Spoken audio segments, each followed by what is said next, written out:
Assalamualaikum warahmatullahi wabarakatuh.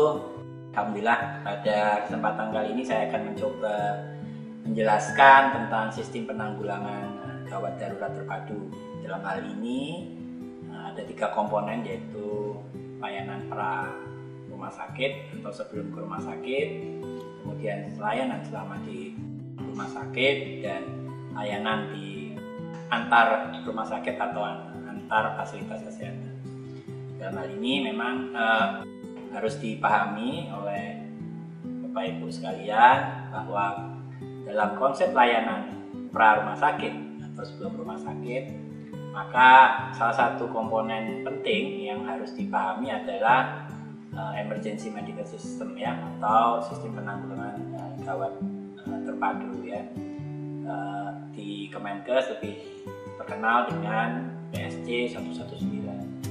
Dalam hal layanan sebelum ke rumah sakit juga perlu dipahami bahwa diperlukan adanya sistem komunikasi, di mana tujuannya adalah memastikan pasien yang akan dilayani di rumah sakit itu akan dipersiapkan dengan baik, kemudian aman selama perjalanan, dan rumah sakit yang menerima atau fasilitas kesehatan yang akan menerima pasien tersebut juga sudah siap menerima. Kenapa ini perlu dilakukan? Karena konsepnya adalah merujuk pasien yang tepat dengan alat transportasi yang tepat di waktu yang tepat dan ke fasilitas kesehatan yang tepat. Nah, ini kenapa harus dilakukan komunikasi sebelum pengiriman? Tentunya rumah sakit atau fasilitas kesehatan yang akan menerima pasien tersebut tentu akan mempersiapkan fasilitasnya sebelum pasien datang. Karena tentu kita tahu bahwa banyak di IGD rumah sakit ya, jumlahnya mungkin jumlah bednya terbatas, kemudian pasien yang datang juga melebihi kapasitas dari bednya, sehingga diperlukan komunikasi yang baik.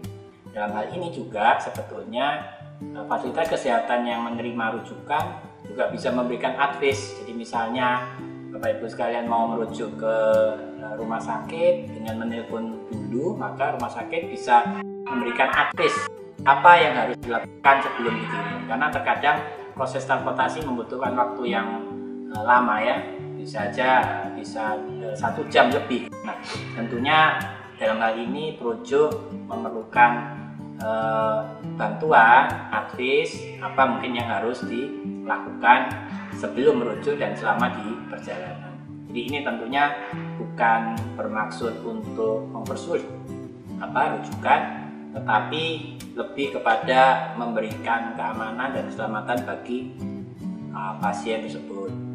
Jadi kita tentunya tahu jika misalnya rumah sakitnya tidak siap menerima dengan kondisi misal terhadap pasien yang ternyata berdasarkan tingkat prioritas kegawatannya triase kuning gitu. Tentu rumah sakit tidak perlu terlalu repot-repot mempersiapkan bednya, mungkin hanya oksigen. Tetapi jika itu ternyata triase pasiennya merah, membutuhkan pertolongan cepat, gawat, dan yang lebih lengkap, tentu rumah sakit penerima harus mempersiapkan dulu gitu.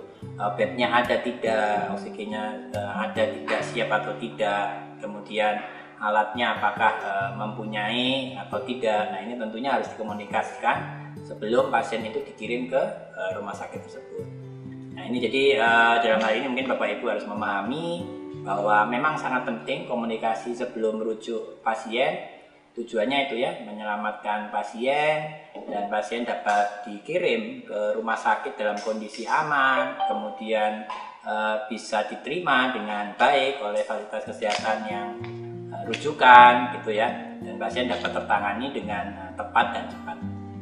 Demikian mungkin penjelasan dari saya terkait dengan konsep dari komunikasi rujukan sebelum dikirim ke rumah sakit. Terima kasih, semoga bermanfaat. Wassalamualaikum warahmatullahi wabarakatuh.